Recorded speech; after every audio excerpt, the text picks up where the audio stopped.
Hi guys, how you doing? Senior Gaming here and I'm bringing you Slayer Legend with Rave and Mantra. So if you're Slayer Legend player or perhaps idle gamer, then make sure you subscribe to the channel as I post as often as possible and bring you best tips and advice. And if you enjoy what you see, then hit that like button as well.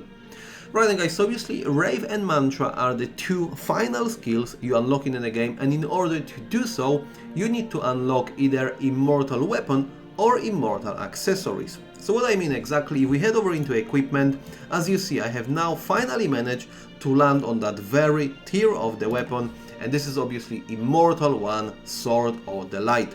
Now obviously I've got in front of me a heavy grind when it comes to cubes itself to get that weapon to a plus 200 as soon as possible, and then I'll be upgrading everything else and then slowly grinding towards these accessories.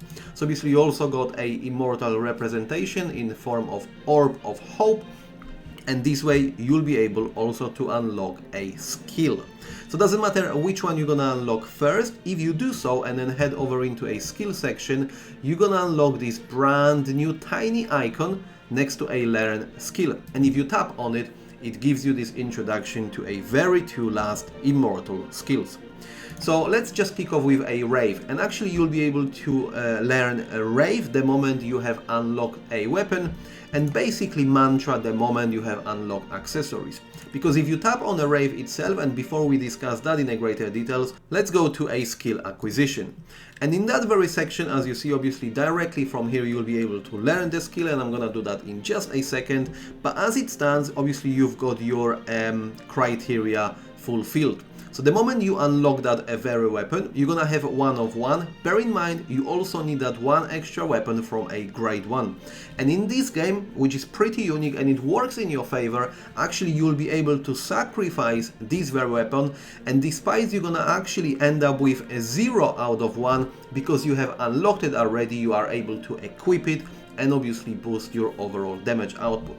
And it's the same principle obviously with Mantra. In order to unlock this very second Immortal skill, you need a Immortal grade of accessories as well as that one grade 1, and this way you'll be able to learn it. So if I'm just gonna actually start with Mantra very quickly, what's great about Mantra itself is that it will boost your attack and HP, but this effect will be actually applied without equipping this as a skill. So it's definitely a great boost, whilst Rave actually will have to be obviously placed in your skill bar. And as you see, this is a great additional damage output of a 70%, and pretty much all you do is just combine a damage dealt to enemy for 5 seconds, and then you are able to release it. Obviously bear in mind the cooldown is of 60 seconds, so more likely you'll be able to use it perhaps once or twice depending on what you do. Perhaps in a boss stage progression you'll be able to use it once. If you do any of the dungeons, perhaps you might be able to use it more than once.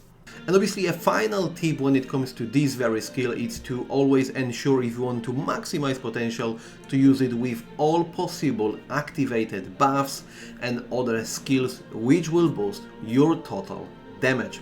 And I got to say, this is absolutely rewarding when it comes to unlocking these skills. This is where the hard work pays off, especially if you are a free-to-play player. It will take you absolutely weeks to get to this stage, despite spending diamonds, combining weapons or accessories. It takes a hard work and dedication to get to this stage. But when it comes obviously to the boost associated with how much these skills have to offer, it's definitely worth it. So that will be it guys, thank you very much for watching, and as always, I'll see you next time.